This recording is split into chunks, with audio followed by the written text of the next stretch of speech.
blood on my knuckles. That's what caught my attention first, smeared and drying, like paint spilled from a clumsy artist.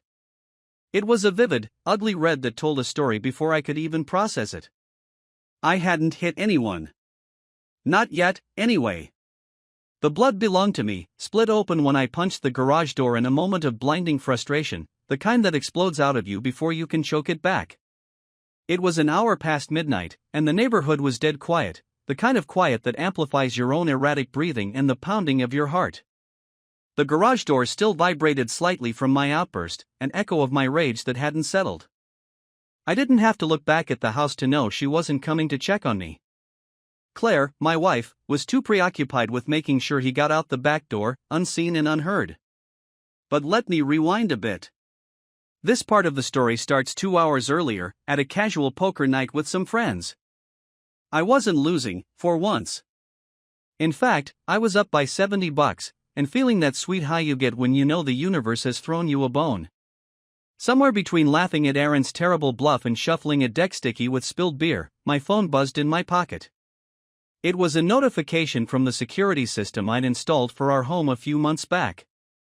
Motion detected in the backyard. I remember shrugging it off, thinking it was probably a stray cat or a raccoon rummaging through our trash cans. But a nagging feeling, the same one I've since learned never to ignore, had me pulling up the camera footage on my phone. What I saw wasn't an animal. It was a man, mid-30s, dark hair, wearing a well-fitted leather jacket. He stood by our back gate, fidgeting with his phone. "Hey, you okay?" Jason asked, noticing the way my hand had started to tremble. I played it cool, mumbling something about needing to take a call and walked outside, dialing Claire's number as I went. Straight to voicemail. Again. The third attempt had me cursing under my breath, the familiar worry turning to something uglier. I left the game early, making up a lie about a work emergency. The drive home was a blur of streetlights and darkened storefronts. By the time I turned onto our street, my mind was running wild. Who was that man? What business did he have lurking around my house while I was out? My headlights cut across our front lawn, and I noticed something that made my stomach drop, the faintest glow of light seeping through the living room curtains. It wasn't the overhead light. It was the soft, intimate flicker of candles. The kind she used to light for our anniversary dinners. In those moments, every logical bone in my body dissolved, replaced by a cocktail of dread, disbelief, and something dangerously close to fury. What I found when I stepped through that front door was going to change everything.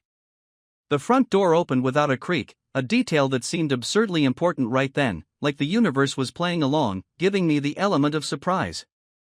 Max, our loyal golden retriever, usually a ball of energy ready to greet me, was nowhere in sight.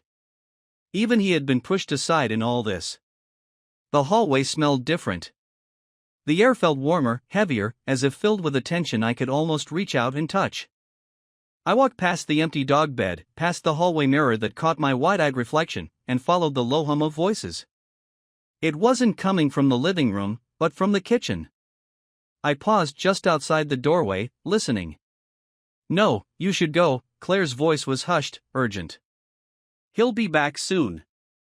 I couldn't hear the reply, but I didn't need to. That nauseating twist in my gut was telling me enough. Still, I stepped forward, driven by some need for confirmation, as if being punched in the face by reality might make this whole thing easier to process. I turned the corner.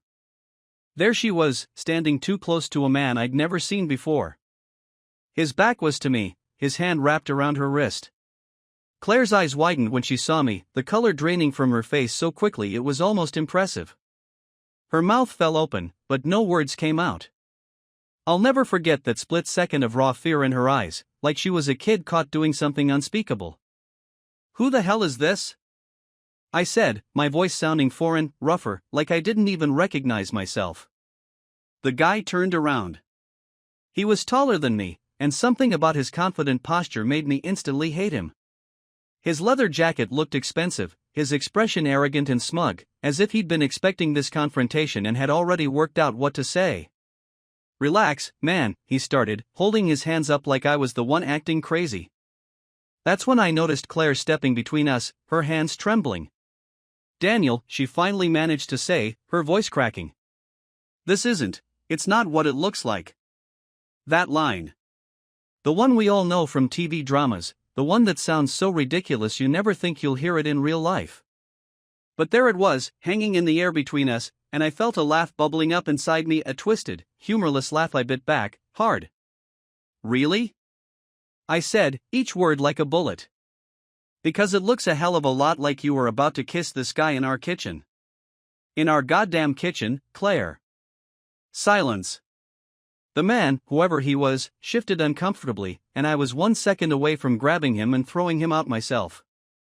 Claire glanced at him, and in that moment, I knew. Whatever had been happening, whatever she was about to explain or defend, this wasn't some misunderstanding. Get out, I said, pointing at the man. My hands were shaking, my breath coming in short, angry bursts. He didn't argue, just shot a look at Claire, some kind of silent communication that made my blood boil.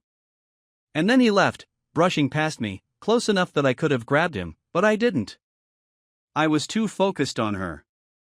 When the front door clicked shut, it was just the two of us. Me, her, and the undeniable reality of what she'd done. Claire backed up until her heels hit the kitchen counter. Her arms were crossed, more like she was holding herself together than putting up any kind of defense.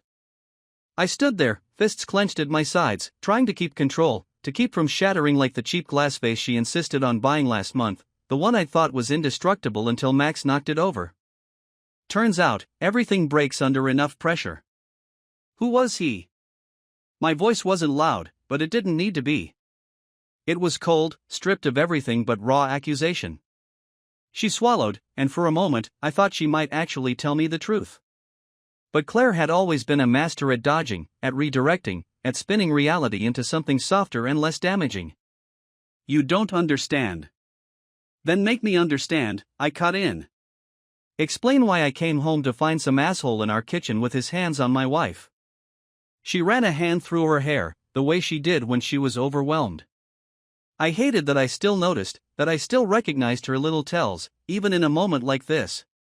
It wasn't supposed to, it just happened, okay, she said, her voice breaking in that practiced way that always used to get my sympathy.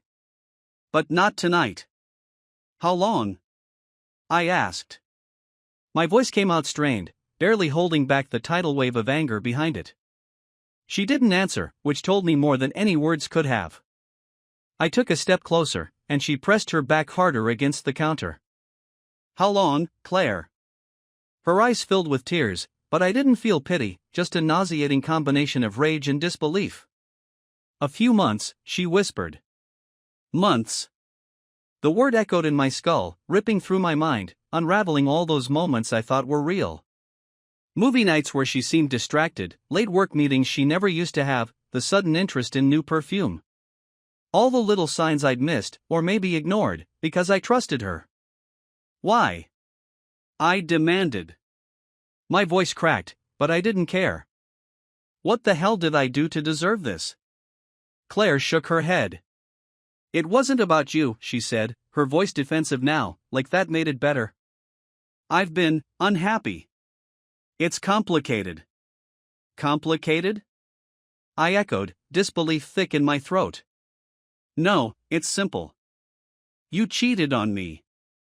You brought him here, into our home. While I was out trusting you, playing cards with friends, thinking we were fine. God, Claire, you lied to me. Her face crumpled, and she stepped forward, reaching for me. I flinched, the movement automatic, my whole body recoiling from her touch. The hurt on her face was almost laughable. She looked wounded, like she had the right to feel anything but guilt.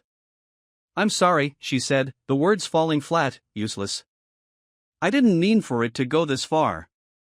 It was a mistake. I stepped back, putting distance between us. A mistake? I repeated. You made that mistake over and over for months. What, did you trip and fall into his bed? Her eyes narrowed, and her sadness flipped to anger, quick and ugly. I'm not the only one to blame, she shot back. You haven't exactly been present, Daniel. You're always working, always distracted. We drifted apart, and you didn't even notice. I opened my mouth, then closed it, stunned at the audacity of her excuse. The room seemed to buzz with tension, the kind that usually comes before someone does something they can't take back. I felt my hands shake, and I clenched them tighter, trying to hold myself together. "So that's it, then?" I asked, my voice low. "You're blaming me?" Her silence was answer enough. And in that silence, something broke. Not like glass, not sharp and loud, but deeper, like something important had been shattered inside of me. The moment she shifted the blame onto me, something inside snapped. Not the kind of break you recover from. It felt different. Like I had crossed some internal line I never thought I'd reach.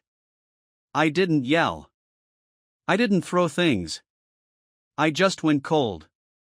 Claire's excuses hung in the air, each one more insulting than the last, but I'd already stopped listening. I left the kitchen without saying another word, and Claire didn't follow. Maybe she was stunned, or maybe she was relieved. I didn't care. I grabbed my coat from the hallway hook and stepped into the garage, shutting the door hard behind me. The faint scent of gasoline and dust hit me as I stood there, surrounded by boxes of holiday decorations we'd been too lazy to sort through, the bicycles we'd ridden together on summer afternoons.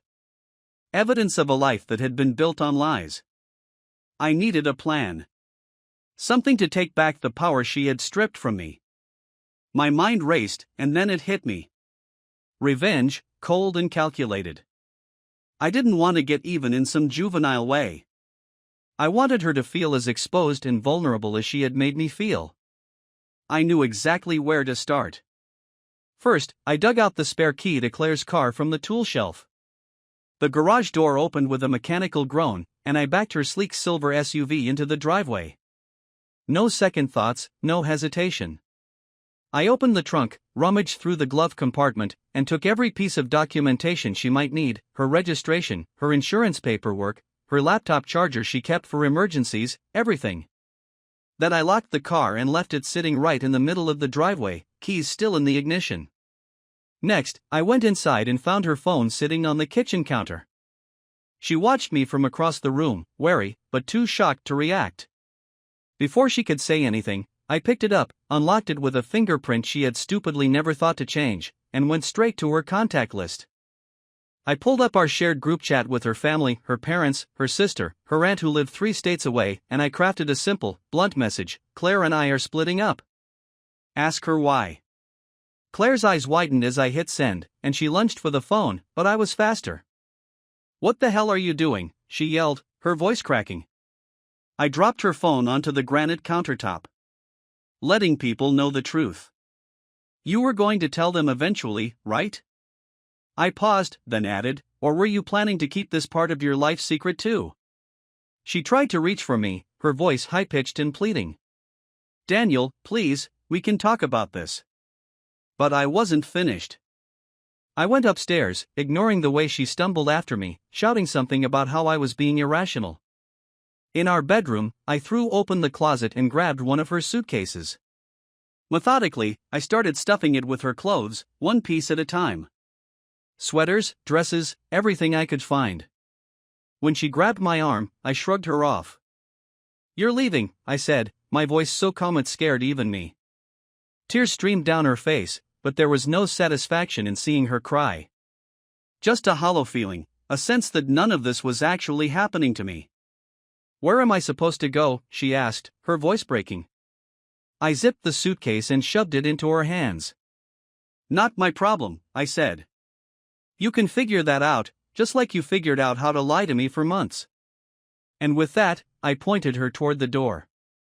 Claire stood in the hallway, suitcase in hand, looking like she didn't quite believe what was happening. Her face was pale, her lips parted as if she had something more to say but couldn't form the words. And maybe a part of me wanted to let her explain more, to have some story to soften the betrayal, but I knew that whatever she said wouldn't change the facts. It wouldn't stitch back together what she had ripped apart. But then, I noticed something I hadn't before. Her shoulders slumped forward, her whole posture defeated in a way that wasn't entirely self-pitying. It was like she realized she'd lost something bigger than she expected. Maybe the gravity of what she'd done had finally landed, or maybe it was just the look on my face, the kind that says there's no way back. Daniel, she whispered, her voice raw. I never meant for it to be like this. I leaned against the wall, crossing my arms, because I wasn't sure what to do with my hands, and I was tired of feeling like a live wire. And what was it supposed to be, Claire? I asked, genuinely curious in a twisted way. What did you think was going to happen? She wiped at her eyes, frustrated with herself, and sank down onto the bottom stair. Her suitcase rested beside her like a dead weight.